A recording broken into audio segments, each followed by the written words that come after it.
नाशिक शहरात झालेल्या रस्त्यांची चाळण आणि खड्ड्यांवरून मंत्री छगन भुजबळ यांनी तीव्र शब्दात संताप व्यक्त केलाय. खड्ड्यांमुळे आतापर्यंत 5 जणांचा बळी गेला असून प्रशासनाच्या हलगर्जीपणामुळे हे जीव गेल्याचा गंभीर आरोप छगन भुजबळ यांनी केलाय. नाशिकमध्ये इतकी वाईट परिस्थिती यापूर्वी कधीच नव्हती असं म्हणत भुजबळ संतापलेत. या प्रकरणी कुंभमेळा मंत्री गिरीश महाजन आणि संबंधित यंत्रणांनी लक्ष घालावं असा सल्लाही भुजबळ यांनी दिलाय. मी काल आलो नाशिकमध्ये आणि तेव्हापासून मी तुमच्या TV चॅनलवर बघतो आहोत. सगळीकडे हीच बातमी आहे. तर अलीकडे ते कोतकर नावाचे सन्माननीय ग्रस्त जे आहेत, खड्ड्यामुळे त्यांचा मृत्यू झाला आणि मला जे सांगण्यात आलं की आतापर्यंत वर्तमानपत्रात सुद्धा आलं 5 मृत्यू असे झालेले आहेत.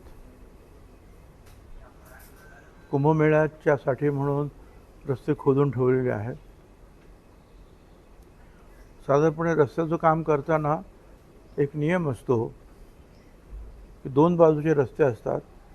एका बाजूला समजा उजव्या बाजूचा रस्ता हा त्यांनी कामासाठी घेतला तर डाव्या बाजूचा रस्ता हा खड्डे विरहित उत्तम प्रकारे असला पाहिजे, म्हणजे त्याची वाहतूक व्यवस्थित होते.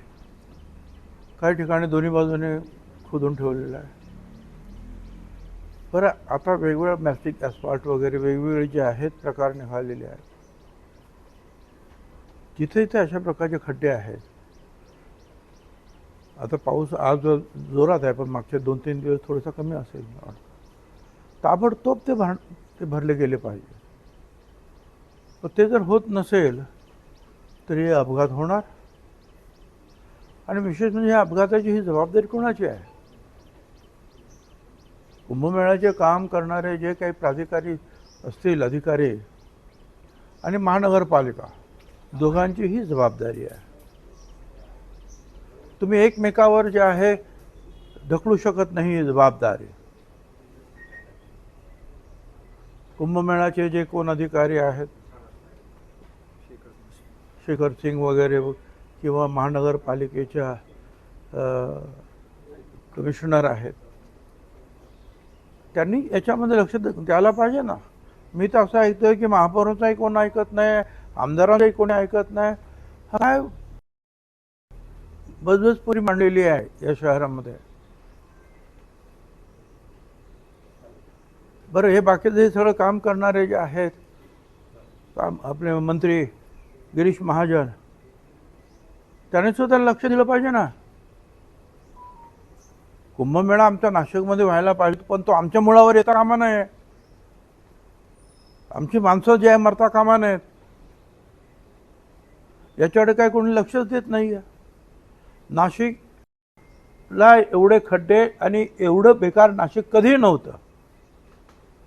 त्या दिवशी मी एका लग्नाला सातपूरच्या पुढे गेलो होतो. प्रचंड खड्डे आणि त्याच्यामुळे सगळी जे आहेत वाहतूकसुद्धा एकदम स्लो असते. त्याच्यामुळे ट्रॅफिक जॅम. पोलीस तरी काय करतील? कारण मोठे मोठे ट्रक्स जे आहेत ते खड्ड्यात गेले तर त्यांचे ते पाटे बिटे तुटणं, सस्पेन्शन खराब होणं, सगळ्या गोष्टी असतात. नगरसेवक सुद्धा वैतागलेले आहेत. महापौर काय करू शकत नाही. म्हणजे हे शहर काय वाऱ्यावर सोडलंय का? माझं या सगळ्या लोकांना सांगणं आहे, ताबडतोब कारवाई करा. अर्थात या सगळ्या गोष्टी मी मंत्रिमंडळात किंवा मुख्यमंत्र्यांच्या समोर मांडणार, पण याला जबाबदार असणारे जे लोक आहेत त्यांनी याच्यामध्ये ताबडतोब लक्ष दिलं पाहिजे. जरा पाऊस उघडला की ते खड्डे भरले पाहिजे. ठीक आहे, परत होईल खड्डा, होऊ द्या, परत भरा. माणसं भरण्यापेक्षा डबल टेबल काम झालं तर काय हरकत नाही. एका मृत्यूसाठी त्यांनी 10 लाख रुपये दिल्याचं कळलं. माझी तर मागणी आहे, हे जेवढे म्हणून जे लोक मृत्युमुखी पडलेले आहेत हे शासनाच्या, महापालिका शासनाच्या हलगर्जीपणामुळे हे मृत्यू झालेले आहे. त्यामुळे जसे एकाला जो न्याय दिला आणि 10 लाख रुपये दिले गेले तशीच रक्कम सगळ्यांना दिली पाहिजे. अर्थात त्याने काय गेलेला जीव काय परत येत नाही, तो फार महत्त्वाचा भाग नाही, पण ते पण केलं पाहिजे. आणि ही जबाबदारी जी आहे ही कोणीतरी घेतली पाहिजे. गेडाम साहेब हे अतिशय उत्कृष्ट अधिकारी आहेत. त्यांनी आपल्या अधिकाराचा तर वापर करायला पाहिजे असं मला वाटतं. या बाकीच्यांवर सोडून जर ते थांबलेत तर मग ते त्यांचं सुद्धा अपयश जे गणलं जाईल. एक उत्कृष्ट ह्या शासनामधला अधिकारी म्हणून गेडामचं नाव आहे आणि म्हणून त्यांनी स्वतः लक्ष दिलं पाहिजे. स्वतः या सगळ्यांना घेऊन जे आहे नाशिकच्या रस्त्यामध्ये फिरलं पाहिजे आणि काय चाललेलं आहे ते पाहिलं पाहिजे. एवढंच सांगतो की नाशिकला जे नाव खराब करणारं हे सगळे प्रकार सुरू आहेत आणि मीडिया जे आहे त्या मीडियांचं काम आहे ते फक्त सगळं दाखवणं. मला त्याबद्दल खरोखरच एक आता नाशिककरच आहे मी, तसा नाशिकला माझा जन्म, त्यामुळे फार मला दुःख होतं, वाईट होतं की एवढ्या चांगल्या सुंदर आपल्या नाशिकमध्ये ज्या प्रकारे हे काय चाललेलं आहे ते अतिशय निषेधार्ह असं आहे. साहेब, मुद्दा हाच आहे की जबाबदारी कोणावरच टाकली जात नाहीये. एवढे मृत्यू होतात त्यांना जबाबदार कोण? ठेकेदार आहेत, अधिकारी आहेत, कोणावरही कारवाई होत नाही. कारवाई करणारे जर अधिकारी डोळे झाकून बंद केले असतील त्यांनी डोळे, तर कारवाई कशी होणार? त्यामुळे कुंभमेळा मंत्री आणि त्याचबरोबर गेडाम साहेब ह्या दोघांनी लक्ष घातलं पाहिजे. जर अधिकारी काम करत नसतील तर मग त्यांच्यावर सुद्धा कारवाई करायला पाहिजे. हे सगळे मोठे अधिकारी फक्त काय ऑफिसमध्ये बसण्यासाठी नाही आहे. कॉन्ट्रॅक्ट दिलं आणि मोकळे झाले असं नाही चालणार. तो कॉन्ट्रॅक्टर काय करतो आहे, एक बाजू तरी काम एका बाजूला चाललं तर एक बाजू खड्डे विरहित आहेत की नाही हे त्यांनी पाहायला पाहिजे ना. आणि नसेल त्याच्याकडून काम करून घेतलं पाहिजे. महापालिका प्रशासन जे आहे ते असं सांगताय का हे काम जे आहे ते प्राधिकरणाचं आहे, कुंभमेळा प्राधिकरणाचं आहे? महानगरपालिकेला मला सांगायचं, मी मुंबई महानगरपालिकेत होतो आणि 2 वेळा महापौर होतो. कोणी कुंभमेळा असेल नाही, काही असेल नाही, काही असेल, पण शेवटी जे प्रत्येक गोष्टीची जबाबदारी ही महानगरपालिकेवरच आहे. ती रस्त्याची असेल, पाण्याची असेल किंवा बांधकामाची असेल, या सगळ्यांची जबाबदारी.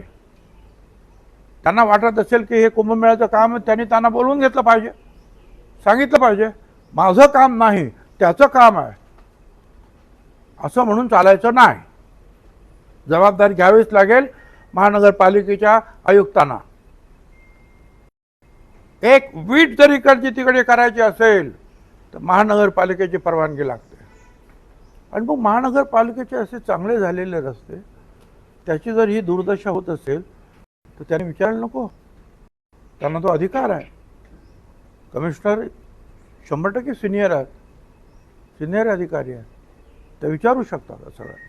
काल त्या कोसकर कुटुंबियांच्या पत्नी 2 तास महापालिकेत बसून होत्या, आंदोलन करत होत्या.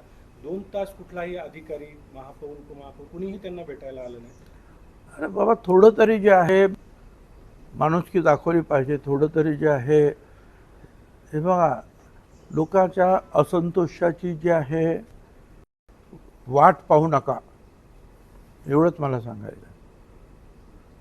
इतिहास आपला पुढे आहे, आपण पाहतो. म्हणून अधिकारी असतील, महापौर असतील, उपमहापौर असतील, काय चूक असेल, कमिशनर असेल, डेप्युटी कमिशनर असेल, तर त्यांच्याकडे गेलं पाहिजे. संविधान आपण जे आहे त्यांच्या पुढे दाखवलं पाहिजे. जे झालं त्याबद्दल ते सुद्धा चुकी आहे हे दाखवलं गेलं पाहिजे ना. आता करा, तुम्हाला काय करायचं करा, मेरे मरू द्या, मग ठीक आहे. एक दिवस घेतली थोडे. साहेब, पालिकेतले अधिकारी, सत्ताधारी आणि विरोधक हे सगळे एकमेकांवर टोलवा टोलवी करताय. माझी हे पहा, हे नगरसेवक असेल किंवा महापौर जे आहेत यांना प्रत्यक्ष एक्झिक्युटिव्ह पॉवर्स ज्याला म्हणतात त्या पॉवर्स नाही आहेत. ह्या सगळ्या पॉवर्स ज्या आहेत त्या कुंभमेळ्याचे काम करणारे जे आयुक्त असतील ते आणि त्यापेक्षा या शहराच्या ज्या आयुक्त आहेत ह्या दोघांच्या या पॉवर्स आहेत. ह्या सगळ्या नगरसेवक सांगणार, विनंती करणार, महापौर विनंती करणार. शेवटी एक्झिक्युटिव्ह पॉवर कुठे आहे?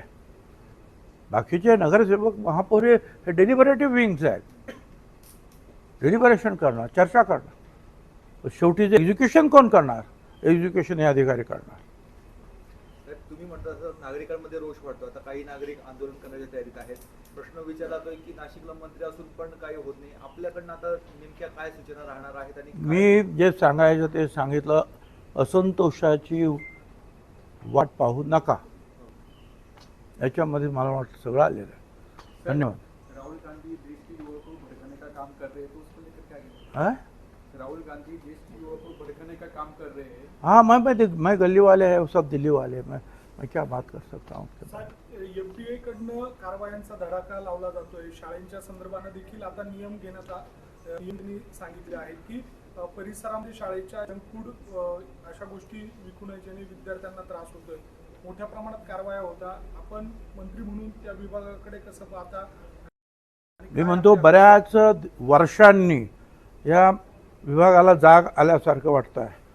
सुरुवातीला एकदा झगडे साहेब होते, ते याच्यावर काहीतरी हालचाल करायचे, कारवाई करायचे. हिप्स जे काही आलेले होते ऑपरेशन्स वगैरे फॉल्टी होते ते त्याच्यावर त्यांनी बोट ठेवलं. शेवटी ते इंटरनॅशनली कबूल करावं लागलं सगळ्यांना की नाही हे फॉल्टी आहेत म्हणून. तर त्याच्यानंतर तुकाराम मुंढे हे एकमेव असे अधिकारी भेटलेले आहेत. ठीक आहे, कोणाला वाटेल हा फारच करतो आहे, कोणाला त्याचा राग येईल, परंतु सर्वसामान्य पाहिल्यानंतर परदेशामध्ये, अमेरिकेमध्ये, सगळ्या ठिकाणी अशा रीतीच्या काय गोष्टी असतील, भेसळ असेल किंवा अस्वच्छता असेल तर फार कडक शिक्षा आहेत आणि कडक कारवाई त्याच्यावर होते आहे. आणि इथे आपण काही करतो, काही खायला देतो, कसलंही दूध आपले मुलं पित आहेत, किडन्या खराब होत आहेत. हे सगळं जर थांबवायचं असेल तर तुकाराम मुंढे यांना सगळ्यांनी पाठिंबा दिला पाहिजे असं माझं मत आहे. कारण त्यांनी जे सांगितलं ते बरोबर आहे. हे जंक फूड जे आहे हे खाल्ल्यामुळे मुलं वाटतात खूप जाडजूड, परंतु त्याच्यामध्ये एक आजारपण लपलेलं आहे हे आपण लक्षात ठेवलं पाहिजे. त्यामुळे ते काय करता आहेत त्याला सगळ्यांनी सपोर्ट केला पाहिजे. चुकलं तर सांगावं की बाबा हे तुमचं चुकतं आहे, हे इथे असं करू नका. पण म्हणून त्याला एकदम त्याच्यावर काही लॉबीज आहेत आणि त्यांचं नुकसान होत असेल आणि म्हणून काहीतरी त्यांच्यावर तुटून पडायचं हे बरोबर नाही. माझा तर पूर्ण सपोर्ट त्यांना आहे.